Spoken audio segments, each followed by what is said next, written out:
जुन वन क्षेत्रभन्दा बाहिरका कुरा हो। तर त्यो वन क्षेत्र पहिल्यैदेखि हामीले बस्ती त्यो जङ्गल फाँडेर अहिले अतिक्रमण गरेर बसेको होइन। 2022 सालमा बसोबास गरेको। त्यसपछि नेपालमा लाखौँजनाले पूर्जा पाए होला, तर हामीले पाएको छैनौँ। हाम्रो अग्रजहरू पनि सकिए, हामी पनि सकिनेवाला छौँ, भरे हाम्रा छोरानाति पनि सकिनेवाला छ। अब त्यो अहिले देख्दाखेरि नक्सामा वन क्षेत्रभित्र छ, तर त्यहाँको बस्ती, त्यहाँको भूगोल, त्यहाँको विकास, त्यहाँको जनसङ्ख्या, त्यहाँको आवश्यकता के हो त? तपाईँहरूले के मूल्याङ्कन गर्नुभएको छ त नि? यो त चाहियो नि त। ल अनि कतिपय नीतिले नदिएका कुराहरू होला होइन, त्यो त अब तपाईँ हामीले फुकाउन सक्ने होइन। माथिल्लो लेभलका के अरे मान्छेले फुकाउने कुरा, त्यो पनि एक किसिमको प्रयास भइरह होला। अहिले त्यो वन क्षेत्रभित्र करिब हाम्रो चाहिँ 400 घरधुरीभन्दा बढी छ। त्यो विगत हिजो 25-26 सालमा त्यति धेरै 400 घरधुरी त थिएन, केही थिए। आज छोरा नाति भाइहरू छुटिँदै जाँदाखेरि त्यो अवस्थामा आइपुगेको हो। अब त्यसको विकल्प त्यो के हो त नि? त्यो वन क्षेत्रभित्र जग्गा नाप्नै नमिल्ने हो, मिल्दैन भन्ने पनि हामी विभिन्न तथ्यहरू यहाँ चाहिँ तपाईँको अदालतले गरेको निर्णयहरू अथवा सबै कुराहरू म बाटो बन्न खोजेको होइन, यहाँ दिएको त छ त। ती कुराहरूलाई टेक्दा पनि मिल्ने हो कि नमिल्ने हो, त्यो त तपाईँहरूले प्रश्न पारिदिनु पऱ्यो नि त। आज हामी धेरै त यहाँ वन क्षेत्रभित्रका साथीहरू आएको छौँ नि त। यदि त्यो वन क्षेत्रभित्र चाहिँ नाप्नै नमिल्ने हो भने त्यो राष्ट्रिय स्तरको समस्या, यहाँ तपाईँको र मेरो मात्रै समस्या त होइन होइन। त्यसमा राष्ट्रिय स्तरको समस्याका लागि त राष्ट्रिय स्तरका नेता अथवा सम्बन्धित के अरे कार्यालयमा त्यो हामीहरूले तपाईँ हामी सबैले भएर पहल कदमी गर्ने होला नि त। ती बाहेकका कुराहरू के हो त नि? त्यो प्रश्न पारिदिनु पर्यो। त्यो वन वन वन वन भनेर तपाईँहरूले भनिरहनु पर्दैन। के हो कुरा यथार्थ? वनको बारेमा अलिकति भन्नु त देव साहब। पहिले पनि भने किन चाहिने सामुदायिक वनभित्र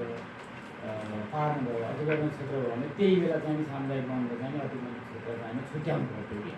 जुन बेला सामुदायिक वन बनायो त्यहाँ त नवीकरण कतिपल्ट भइसक्यो होला, त्यो बनाउने बेलामा चाहिँ त्यो हटाउनु पर्थ्यो कि। अब सामुदायिक वनभित्रैको जग्गा अहिले त अनि सुकुम्बासीले कहाँ दिन सकिन्छ त नि भन्ने नियम त छैन नि त। यहाँ वन जोडिएकै ठाउँमा त वन जोडिएको खोला नाला चौर अनि चाहिँ यो जग्गाहरू त सबै चाहिने वन क्षेत्र भनेर किटान भएको छ होइन। वन क्षेत्र दिन मिल्दैन भन्ने त स्पष्टै लेखेको छ होइन। त्यो बाहेकको जग्गा मिल्छ।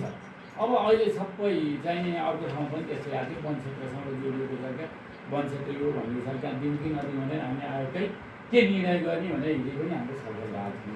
अब त्यो अहिलेसम्म तपाईँ सामुदायिक वनभित्रै छ, सामुदायिक वनभित्रैको क्षेत्र चाहिने भोलि बिहान चाहिने हामीले यसरी वितरण गर्दाखेरि सामुदायिक वनकै जग्गा चाहिने यसरी बाँडे भने मै पनि बाँधिएर जाने अवस्था हुन्छ। आएको त्यसै जाने कुरा हुन्छ, वनको डेबु पनि जान्छ होइन। त्यो हिसाबले त्यसलाई चाहिँ सामुदायिक वन क्षेत्रबाट त्यसलाई निकाल्नुहोस् है पहिला, सबभन्दा पहिला। त्यहाँभन्दा अगाडि मिल्छ जस्तो लाग्दैन। म अरू जिल्लाको साथीहरू छैन बुझ्छु म होइन। म त अहिलेसम्म त्यही भित्रको त आशा जस्तो लागेको थिएन मलाई। कोरे पनि उहाँ बिचरा झन्डै 1 महिना तारिक ढाउनु भएको त्यस्तै एउटा बाटो खनेकै केसमा अध्यक्षलाई त्यसै पनि थाहा छ होइन। त्यतिखेरै चाहिने त्यो हटाउनु पर्थ्यो कि। तपाईँले सामुदायिक वन बनाउँदाखेरि अतिक्रमण क्षेत्र चाहिँ त्यो 400 घर डुब्दै छन्, उहाँलाई त्यहाँबाट बाहिर निकाल्नु पर्थ्यो कि। किनकि त सामुदायिक वनको त समूहले नै निर्णय गरे सामुदायिक वन बनाएको हो नि त। अविच्छिन्न उत्तराधिकारी तपाईँ नै हो,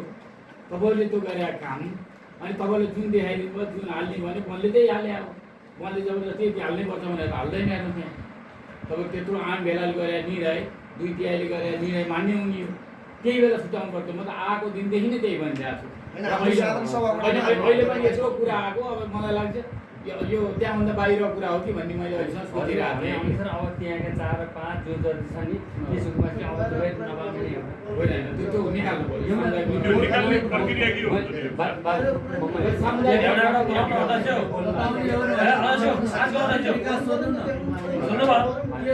एकजना बोलाउनु विकास आउँछ, भद्रको तरिका नबोलाउँ त। अनि एकचोटि फेरि हामीलाई त हामी ठुलो मान्छे बोलेपछि विश्वास पनि लाग्ने। सामुदायिक वनबाट निकाल्ने कुराको प्रक्रियामा के हो? हामी साहब देव साहब वनको के हो? फेरि भेलाले त्यसलाई हटाउने हो? भेलाले पास गर्नु पऱ्यो, कार्यजना पुनर्लेखन हुनु पऱ्यो, नवीकरण हुनु पऱ्यो।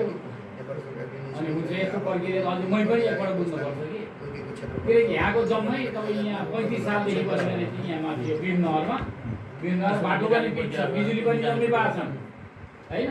तर त्यहाँका घर अहिले पनि सामुदायिक भित्रै छन्। त्यति बेला व्यक्तिगत अतिक्रमण नहोस् भनेर चाहिने सबैले भित्र हालेर रहेछन् कि यहाँ पनि रहेछ त्यो समस्या ऐनमा एउटा प्रावधान रहेछ डेभ सर यहाँ पढेछु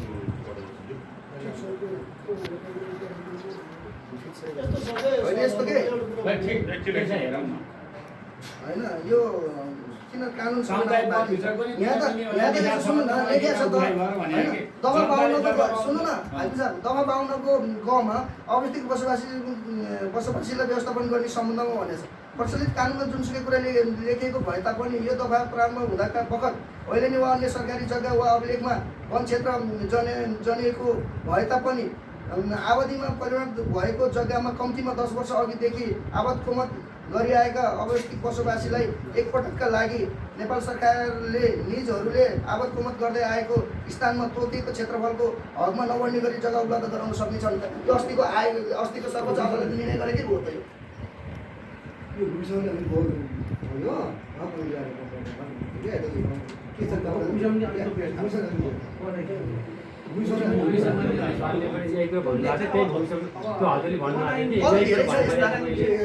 एउटा दफा मात्र पढेको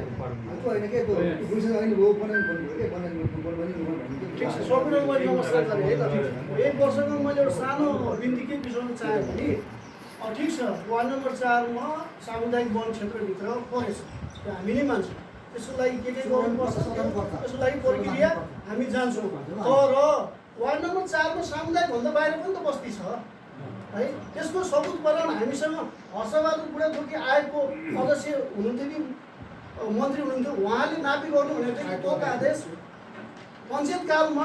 सिंहदरबारबाट आएको लोकेन्द्रबहादुर चौन सामान्य प्रधानमन्त्री हुँदाखेरि नापी गर्नु भन्ने पनि परम हामीसँग छ त्यो बाहिरको प्रक्रियामा किन जान मिलेन त नि ठिक छ भित्रको त सामुदायिक वनभित्रको त्यो हामीले मान्यौँ त्यसको लागि तपाईँ हामी लाग्छौँ गर्छौँ त्योभन्दा बाहिरको किन रोक्यो त के कारणले रोक्यो बाहिरको त हुँदैछ त्यो पनि अब नाप्ने व्यवस्थामा हामी लाग्छौँ हामी आफूतिर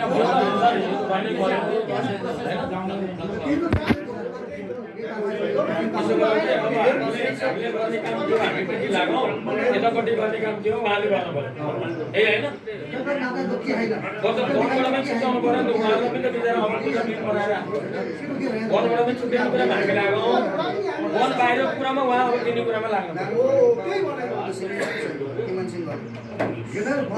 पुरै घर आवादी छ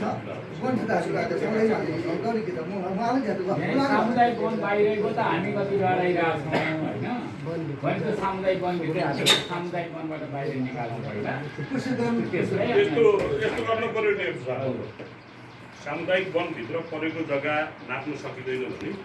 हाकिम साहबले क्लियर एउटा टिकट दिनु पर्यो नाप्न सकिँदैन भने सर्वोच्चको आदेश छ नाप्न दिनु भनेर यो ऐन अनुसार यो आदेश र यो ऐन सहित हामी तपाईँलाई हामी रिट हाल्छौँ अदालतको आदेश कार्यान्वयन गर्नुहोस् भनेर होइन अदालतले ल मिल्दैन तपाईँ सदर भन्यो भने ननाप्नुहोस् होइन दिनुपर्छ भन्यो भने चाहिँ नाप्नुहोस् तर तपाईँले के भन्दा मुखले त्यहाँ नाप्न मिल्दैन भनेर यो कानुनको यो ऐनको यो दफा अनुसार सामुदायिक वनभित्र हामीले नाप्न मिल्दैन भनेर तपाईँले लिखितमा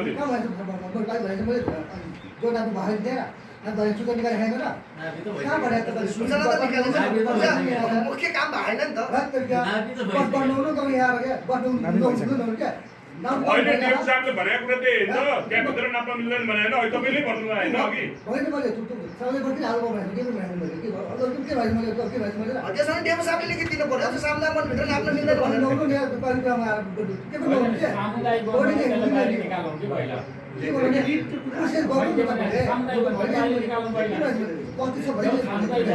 त यहाँबाट जाँदा डेभ साहब हामी यहाँबाट जाँदा क्लियर हुनु पर्यो नि त त्यो सामुदायिक वन क्षेत्र त्यस्तो प्रकारको जग्गा कहीँ पनि नाप्न नमिल्ने रहेछ अथवा मिल्ने रहेछ भनेर हामी त क्लियर भएर गएर आम जनतालाई त भन्नु पर्यो नि त आज के भन्नुहुन्छ त तपाईँले त्यस्तो किसिमको जग्गा नाप्न मिल्दैन वन क्षेत्रबाट बाहिर ननिकालिकन भन्ने तपाईँको धारणा हो नि त होइन र तपाईँले भन्नुभयो नि त त्यही हो नि त यो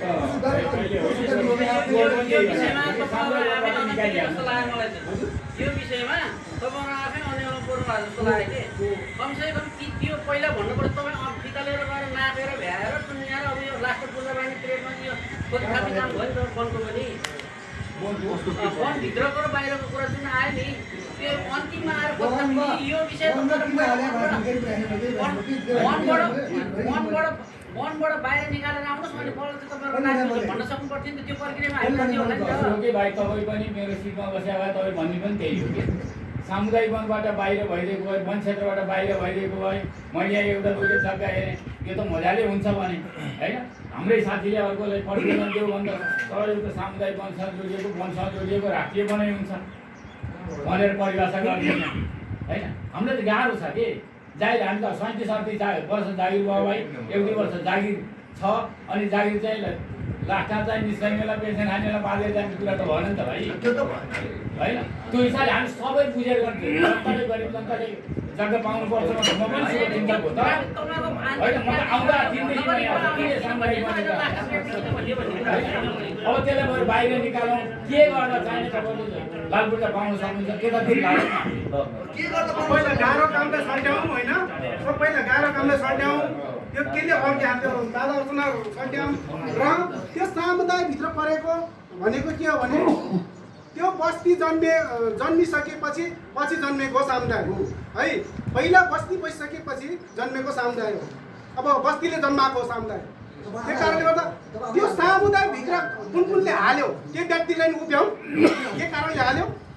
त्यो 4 नम्बरमै होला 4 नम्बरमै वडामै होला त्यो व्यक्ति त्यो समुदायभित्र हाल्ने अब त्यो व्यक्तिलाई उभ्याउँ अगाडि के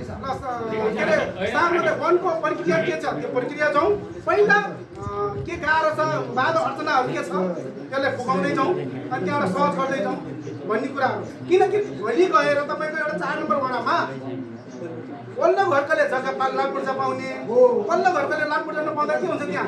बिचमा के हुन्छ द्वन्द्व हुन्छ थाहा छ नि त हो त्यही कारणले गर्दा समग्र रूपमा 4 नम्बर पहिला समस्या चाहिँ के छ त्यो सल्टाउँ है 1 नम्बरमा त्यो सल्टाउँ त्यसपछि प्रक्रियामा जाउँ मेरो भन्ने यही हो किनकि भोलि गएर दाजुभाइ वल्लो दाजुभाइ पल्लो दाजुभाइको बिचमा द्वन्द्व नहोस् समस्या आउन सक्छ सानो कुराले द्वन्द्व आउन सक्छ किनकि एउटा दाइ भोक पनि अर्को दाइ पेट भरि खाएर मज गरेर मरिन्छ कसैले पनि सहयोग हुँदैन नि त त्यो कारणले गर्दा सबसे पहिला कुरो हामीले समुदायबाट कसरी निकाल्न पर्ने त्यो प्रक्रियातिर जाउँ सबै लागौँ ल त्यहाँ पहिला समुदायभित्र त्यो बस्तीलाई कसरी हाल्यो किन हाल्यो भन्ने व्यक्तिलाई पनि उभ्याउँ के कारणले हाल्यो उहाँले स्पष्ट गरेर दिनुहुन्छ के तरिकाले हाल्यो भने उहाँले दिनुहुन्छ होला र त्यसलाई चाहिँ कुन तरिकाले जाने कुन स्टेपबाट जाने कुन प्रक्रियाबाट जाने सबैले लागेर त्यो प्रक्रियाबाट आउट गरौँ त्यसपछि अनि त्यहाँबाट सुचारू गरौँ के गरौँ पनि त्योतिर जाउँ सबभन्दा मुख्य कुरा मेरो यही छ हाम्रो समस्याहरू भनेको हाम्रो पीडाहरू भनेको यही नै हो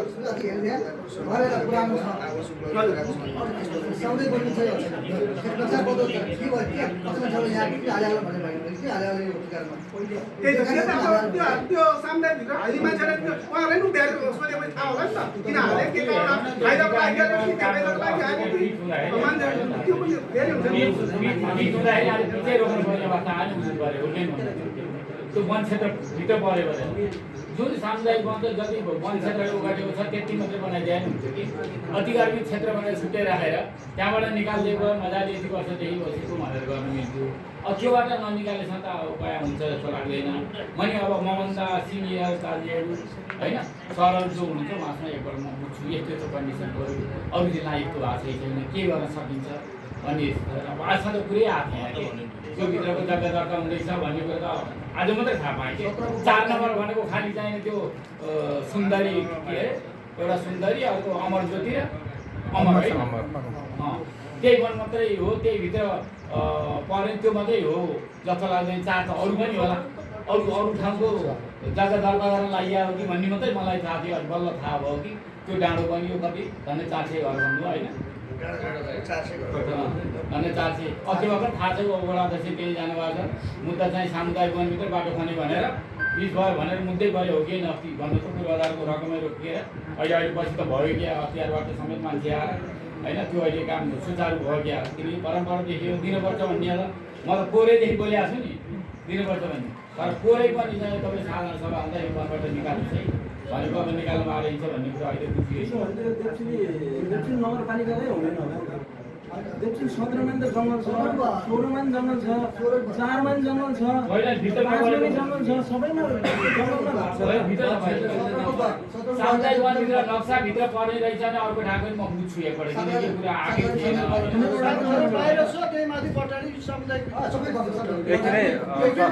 सर एकछिन म एउटा कुरा राख्न चाहेँ किनभने यो हाम्रो विगत कति वर्ष सुन सर देव सर मान्छेले मात्रै चान्स पाउँछन्। एकैछिन